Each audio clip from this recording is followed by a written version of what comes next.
Rates have gone up. I see everything all over the news. What in the world am I supposed to do? Yeah.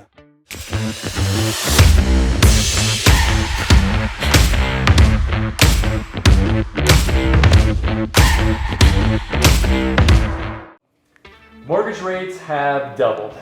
Sky high, man. Brutal, painful, scary. So I'm here with Aaron and Jason, kind of putting them on the hot seat there with First Coast Mortgage. I'm Josh Rogers with eXp Realty. You guys, I'm a buyer. I want to buy a home. I need to buy a home.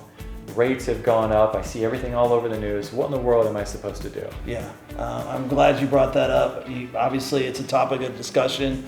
I commonly get, well, I'm going to wait for them to go down, or I'm going to wait for housing prices to go down. But we've seen this over recent years that is not the right strategy. If you would have waited 6 months ago, a year, 2 years, 3 years ago, you would have missed out. So what's your alternative? Mm-hmm. What's your alternative? Jason, is renting an alternative? I mean, you pretty much have to rent. So if, let's say you stay with mom. Yeah, well, no, yeah, I forgot about that one. But let's say you have a family and you've got to go rent. Well, rent prices are continuing to rise. They're up and they're continuing to rise. So a lot of times a mortgage is actually a better deal. So yeah, I mean, your alternative is not real great, just to go and pay somebody else's rent. Let's say you had a family, you wanted to move into a house, and then appreciation continues to go up, and that landlord then says, you know what, guys, you got to move because I'm going to sell the property. So I don't think there's a lot of good options there. Well, and another thing that came to mind too, Josh, is that we're always focused on the rate. Well, the reality is if this rate you deem to be high provides a payment that you can afford and you're comfortable with, and you're buying your dream house on the cul-de-sac, what difference does the rate make if it's getting the means to the end? Right, you're so right.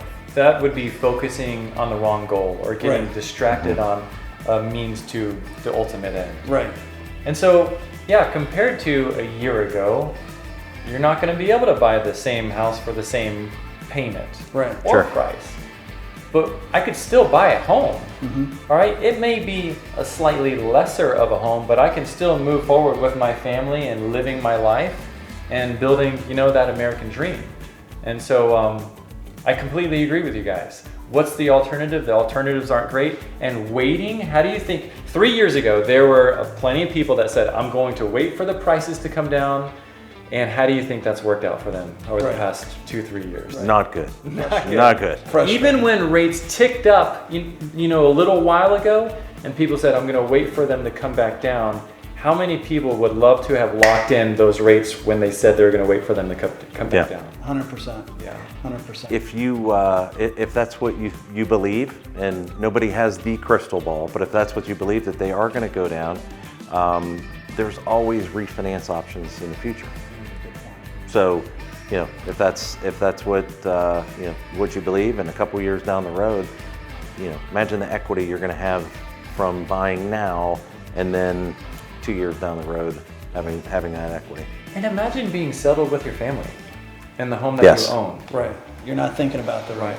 You're happy to be in there. So I think that last analogy is like when you feel like you're in some type of storm, if we say that this whole interest rate conversation is the storm, what happens when you're cruising in a 747, they rise above the storm, and above the storm clouds, you see blue sunny skies.